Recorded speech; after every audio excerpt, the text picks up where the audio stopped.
Welcome back to another episode of NFL News. It is the quarter one recap or quarter one check-in or whatever.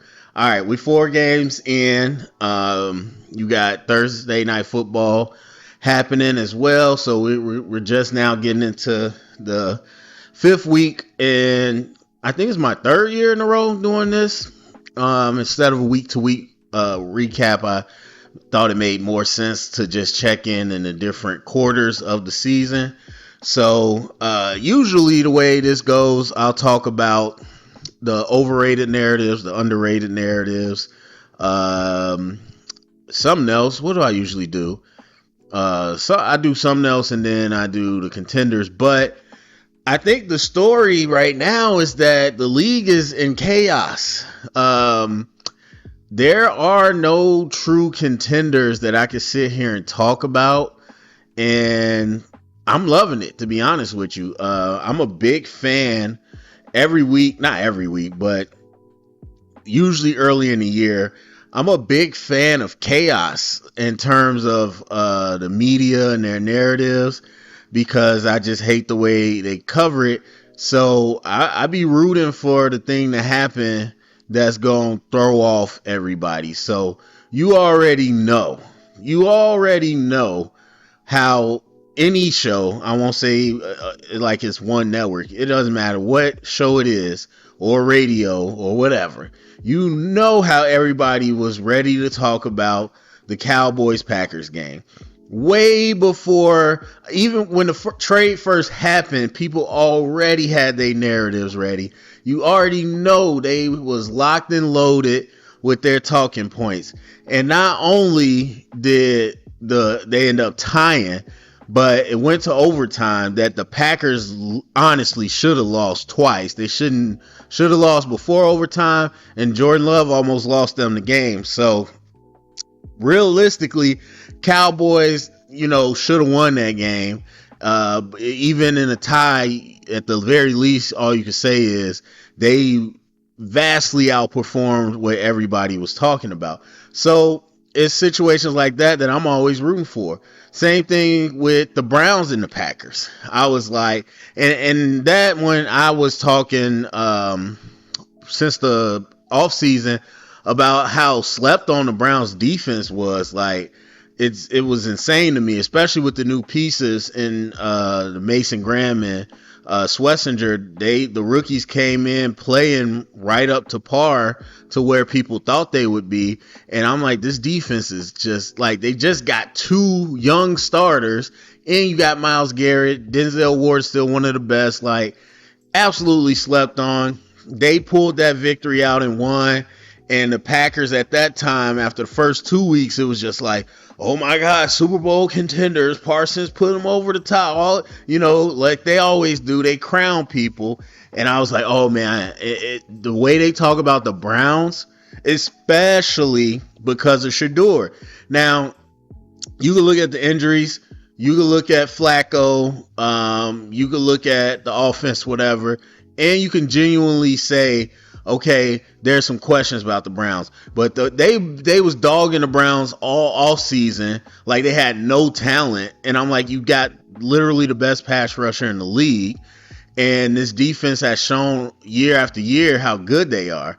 And so they completely dismissed them, and it was 100% partly because of Shedeur being there and how that happened the offseason. So I was like, how perfect would it be with people's 2-week Super Bowl champion pick Packers to lose to the nation or the national media's whipping boy, the Browns, and they did. And then the Cowboy thing happened. So stuff like that. I mean, you saw the Saints play the Bills closer than anybody would expect it. I forgot what the line was, like 14.5 or something on the spread. And then the Bills kind of woke up and, took care of business, but the Saints was playing. So every week has been, the cliche any given Sunday. And for me, it's enjoyable, but also it just shows, like, especially with injuries, like it always is, this is not what everybody thinks, it was going to be. And right now I'm having a hard time, like, picking contenders. So we we ain't gonna talk too long. I'm gonna go through some of the teams and talk a little bit about them, and then I want to talk about Travis Hunter, and I think that's really it as far as the stories. But anyway, so the Eagles, you got the Eagles up top, right? Super Bowl or defending Super Bowl champs, 4-0. I mean, they played games like you had the Chiefs, you had the Bucks. I believe they played the Rams, and I don't remember what their fourth game was, but they played, they won. But for any fan base really that goes crazy about their team, Philly fans go hard, but they're also the defending champs, so of course they go hard. So you say anything about Philly, especially Jalen Hurts, what you saw all off season, people really have something to say. They really be going crazy. And then the Eagles offense has been really in a rough spot. Now, you do have a new coordinator, so that's something that you could talk about. We know that it takes time, and we'll talk about that with another team. But also, similar thing with Kellen Moore last year. People forget that was his first and only year with the Eagles, and it took them a little time to get right. Now they are winning games, and some people will say that's all that matters. That's a lie, as I always say. Is what you do is not as important as how you do it. And honestly, I will say, I guess one of the stories currently is AJ Brown. I think a lot of people have been misreading that. And it's easy because of his history and because of the position to misread it. So I don't blame you at all. At first glance, I kind of felt the same way. Like, obviously even using cryptic tweets is not the way to actually, be constructive. But people thought the feeling behind it was just because he wanted his stats. And honestly, it was more than that. I think AJ Brown sees what you would see in this situation, which is, hey, our offense is not looking right. Like, not only are we not going to be able to continue to win like that, but this is not how we're going to be effective and maximize everything that we have by playing this type of offense. So I talk about this a lot, and this year I was reminded of it pretty hard. A lot of players and fans, especially fans, but a lot of players and fans, especially younger players, well, any player really, they don't like to be criticized. And the winning teams, that's all they do. And that's a lesson that I learned early on in my coaching career, and a lesson that I've had to be reminded of this year, especially because the young athletes today, like high schoolers and college kids, they are a different breed, and they do not like to be criticized. But you got to understand that the best, and especially the people that win multiple times, they're always looking at how do we get better. And so it's not, oh, we're winning, so whatever we're doing is perfect. No, we won, but okay, let's look at it. How can we get better? And not every coach approaches it that way. Not every team approaches it that way. But I guarantee you look at all the great winners, that is a common thread. So I do believe a big part of this was AJ Brown saying, hey, we're winning, but we're not executing at a level at which we could be. And we're not executing at a level that we were last year when that made us champions. And so looking at the numbers, and again, you got anybody, or you got Eagles fans that think anything you say about the Eagles is not good, but their offensive numbers are not great, like across the board. And so, and I'm not even talking like middle of the pack. Most of these are bottom part of the league. Whatever you're looking at. And I track my little stats. Total first down, that's defense, sorry. So total first downs for offense. I don't know why this just tweaked like that. I mean, the Eagles are middle of the pack. No, sorry, that's smallest. Reverse. What is wrong with this thing? Sorry. Yeah, Eagles are towards the bottom of the league in total first downs. When you look at first down efficiency, I don't know why this keeps jumping. Eagles are lower than middle of the pack. Explosives, they're pretty low in the league. I mean, they're high in rush attempts, obviously low in pass attempts. And I mean, they got a lot of touchdowns, so there's that. But the rest of it, the efficiency, I think, is not there. The explosive plays are not there. And so I think part of what AJ Brown is trying to convey is that not only can he get more opportunities, but overall the offense could be better.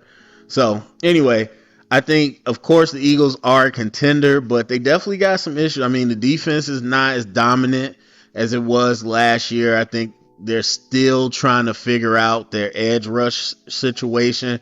They're definitely not rush four only, straight up rush four and win. So that was a big reason that they were able to do a lot of things they did last year.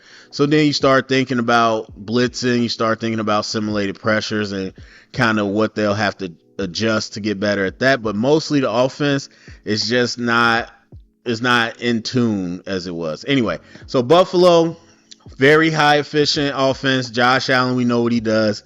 Defense, man, the injuries, and they've had a very soft schedule, and so they haven't needed like all-star performance out of their defense. But like I said, you played the Saints way closer than you probably wanted to, even though you pulled away a little bit towards the end.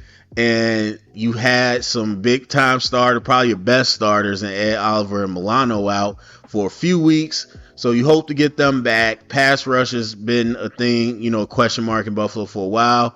But yeah, overall that defense is just I feel like it's been like this for the last 4 years. But the injuries, the loss of talent, this defense I think is definitely on the lower end of what it has been in the past. And you would love to say, hey, Josh Allen, that's the answer and we'll be fine. But it doesn't always work that way. So we'll see. Obviously, they played the Ravens. They had that competitive game and Josh Allen showed up. So we'll see. Detroit. See, the fact that Detroit is one of people's favorites show you the roller coaster of the first 4 weeks, because after the first week they were dead in the water, and it was the sky was falling, and Ben Johnson and Aaron Glenn was the ones that ran the train. Okay, you know what I meant. They're the one that kept the train going. But obviously we've seen since then the offense has adjusted and started to gel more. And the defense, I mean, look, you can't get much worse than last year. They're a lot healthier.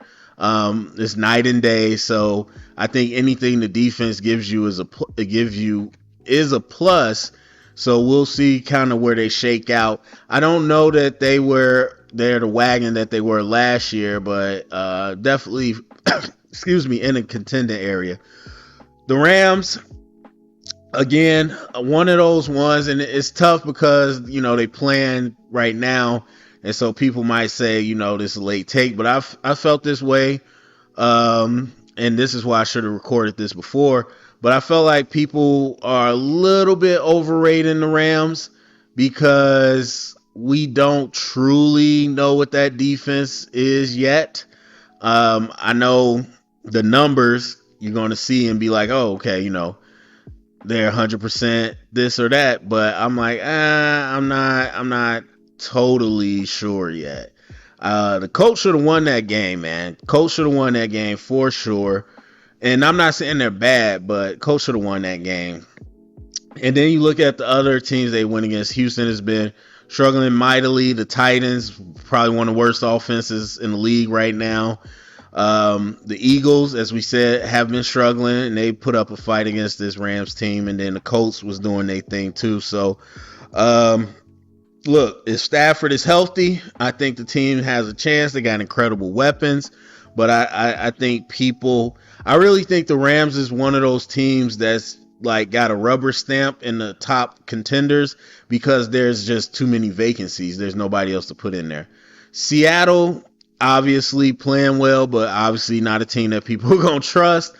Very much a coin toss type of team going into the season. Sam Darnold so far has performed well. Obviously, they're playing the first time without DK and Lockett in a long time.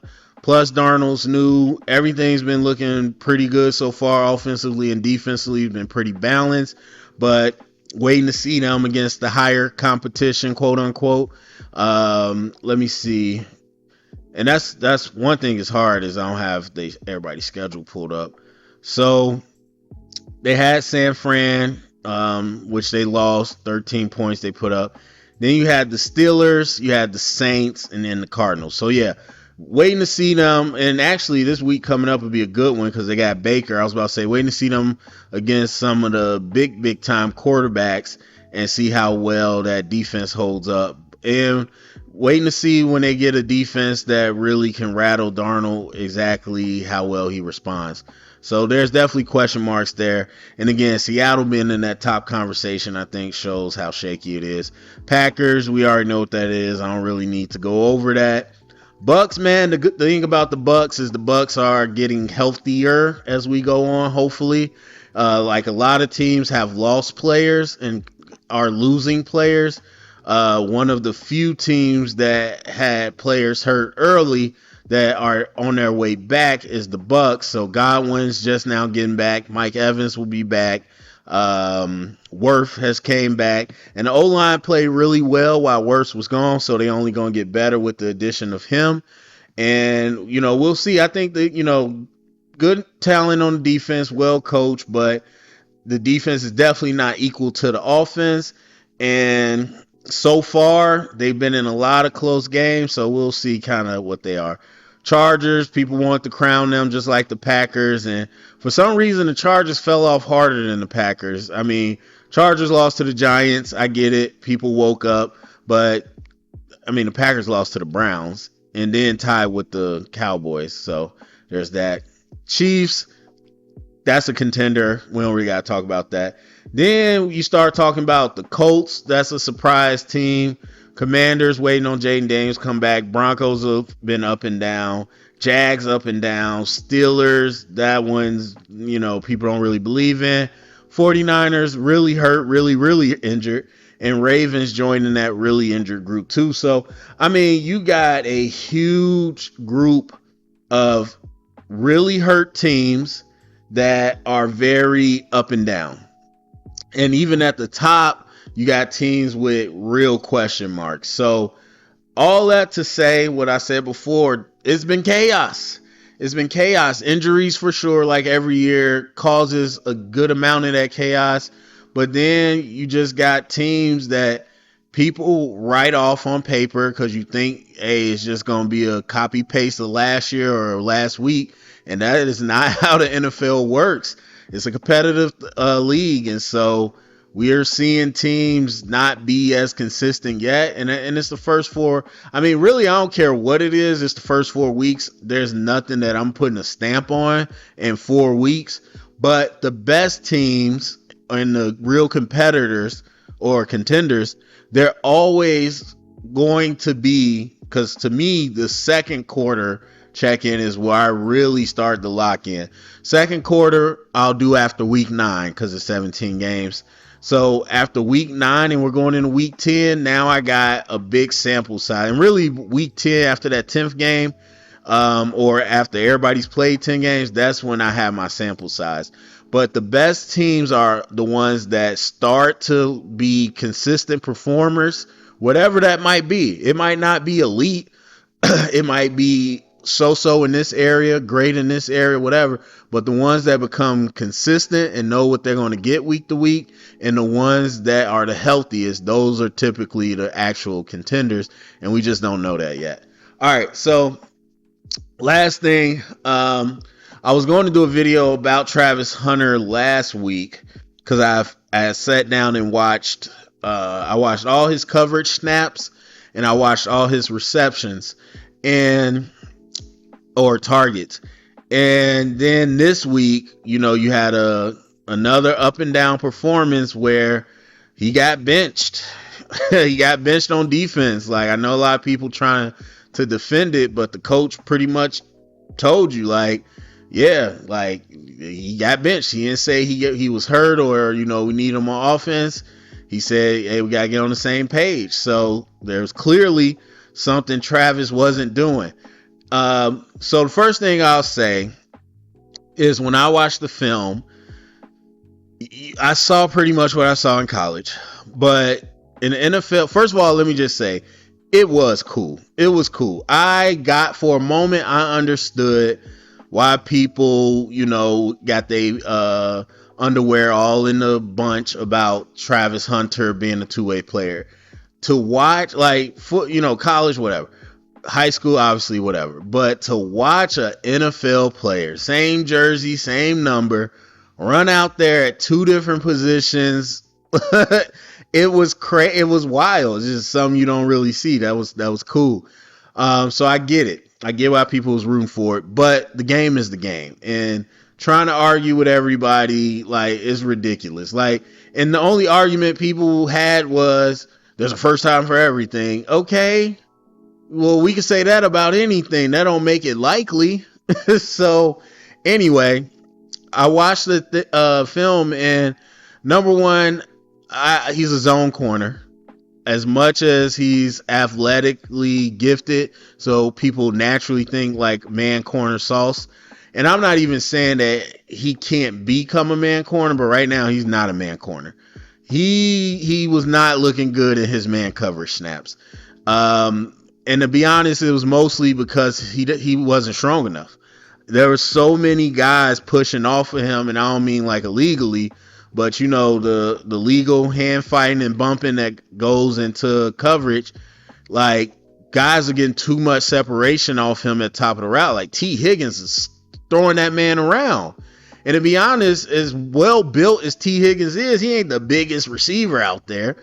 And so that has been a big issue with the man coverage. And I really just, his technique, and it feels like he's just trying to win with athleticism, which again, I think a lot of people think, okay, I'm one of the best athletes. I could just get out here and run around with this dude, but it's more nuanced than that in the NFL. So, but his zone stuff, it ain't perfect, but he reacts a lot better. Obviously, he's got one area to play. He could watch the quarterback. He could drive on the ball. And because of his movement ability, his ball skills, he's really good at zone. Or I should say he's better, way better at zone. Now, is he in the right spot? I don't know. That's for the coaches. Obviously, there was something going on where they didn't think so. But just from pure, like, ability, his zone snaps were way better than his man snaps. So that was something that I saw. They used him, well, it was different each game, but he was in the slot a few times. Mostly he was on the outside at corner. And it looked like a certain package that he came, like it probably was like nickel or something. I don't remember, but so, okay. But he had a good amount of snaps. He had a really good amount of snaps on defense. And then offense, I mean, some gadget stuff, not a ton. Look, he's what I said as a receiver. And a lot of people that gave a real honest opinion about him at receiver, very unpolished. And as much as he has the ball skills to go up and attack the ball and all that, he is not a natural catcher. He fights the ball. I think it was this week he had that catch where he went up and like really extended for it. He caught that ball like 3 times. He fights the ball. Like, and it's just weird when stuff is on film and people try to fight you over it. But it's what you saw in Colorado. It's no different. He's just not a natural hands catcher. That doesn't mean you can't make crazy catches. That just means you, like, on a play-to-play basis, you're not a natural catcher. And so people don't always get better at that. I mean, they can get better, but they don't always become a hands catcher when you weren't one. A lot of times it's kind of hand-eye coordination or whatever. But either way, that's what I saw. Routes, very raw, still learning how to do that. And I mean, yeah, like I said, they use him on some gadgets sometimes, but for the most part, they got him out there really playing receiver. And in the NFL, and I imagine with a Liam Cohen system, you have to understand the coverage you're getting and be able to not just do one route. You got to be able, it's not always a choice route, but typically in those systems, they're teaching you, if it's this, you run this. If it's this, you do this. And if you're not on the same page with the quarterback, you get into trouble. But I don't know. I haven't read any articles or anything, so I could very easily see this being a case of him not being able to have enough time to know the offense as well as he needs to be in the right spot, or the defense, or both. It's not a talent thing. It's definitely a time on task type thing. And so I'll be curious to see what they say and what they do with him going forward. But like I did the video before the season, I told you this was going to happen. It so far has been exactly what I described. I told you it had nothing to do with his ability. I told you it does. Even if he was playing well, so let's say he didn't get benched, but let's just say he was on defense, and he was also he'd be making business decisions on tackles. He don't really want to tackle. I'm not saying he can't, but you can tell he don't want to. But let's say he was out there making tackles, helping the run game. Let's say that he was exactly where he was supposed to be. They don't throw at his way a lot. I don't know if that's on purpose or not. But let's say he was where he's supposed to be. He's helping the coverage, but he has no deflections, no interceptions, no real stats to put up except tackles. And let's say he was on offense. He was blocking. He was running the right routes. He was helping people get open. He was doing his job, but he didn't have no touchdowns. He didn't have no he have a bunch of catches. He didn't have a bunch of yards. Even if he was being a great chess piece that helps everybody else, people was going to say it's a failure because he ain't putting up numbers. That's what I kept saying the whole draft season with people that tried to argue about Travis. What does success look like? Because if you really sit down and spell it out, you're either going to name some stats that are unrealistic to do on both sides of the ball, or you're going to name some stats that look average on the both sides of the ball. And of course, so far, he's underperformed even average stats on both sides of the ball. So of course, everybody's reacting the way that I thought they would react. Look, I don't know what they do. Honestly, after watching them, I feel a lot more comfortable that he could be a full-time receiver. I still think it makes more sense as a team and just as a skill set for him to be a full-time corner that has a receiver package. But if they wanted to make him a full-time receiver, I could support that and then figure out, I don't know when exactly you would bring him in on defense. But because most teams are in nickel all the time, so maybe dime, or maybe it's a certain matchup that you want him to man up with somebody. I don't know. So I just think either way, it's the same thing that everybody on my side has been saying. You probably put him in one spot and then let him spotlight at the other spot. So that's that. Yeah, I think that's mostly it, man. This has been a very NFL any given Sunday type season. Again, if I mention one of your teams and you're upset about it, I don't know what to tell you, man. It's 4 weeks. Nobody looks perfect right now. Actually, nobody looks even close to perfect when you look at who the competition they played and you look at how they performed. It's a lot of up and down right now, and we're going to learn more. We are definitely going to learn more. Mostly we're going to learn who stays healthy, and once we see kind of good on good, we'll start to understand kind of where everybody stacks up. I guess I mentioned briefly Baltimore, but let me just say, with Kansas City, like I said, I still believe they're 100% a contender. Baltimore, I still believe they're a contender. Even if Lamar uh, does miss time, it's a hamstring that's not severe. He won't miss more than a handful of games.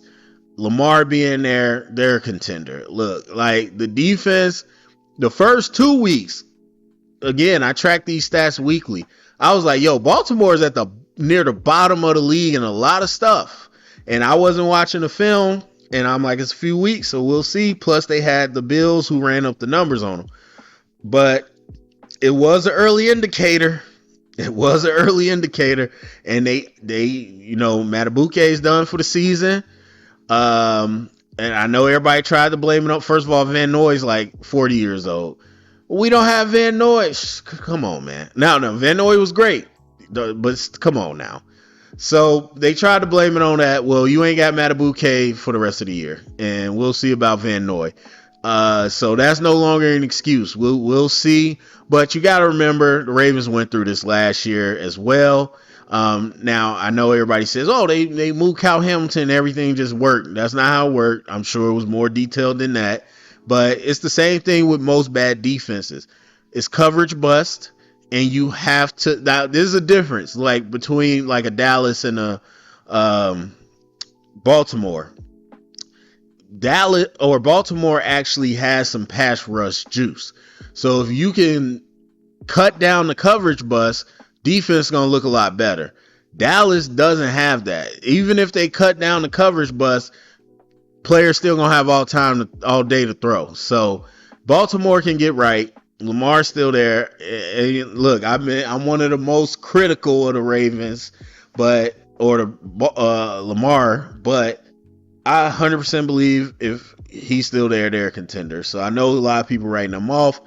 Ain't no way. That's being prisoner in the moment.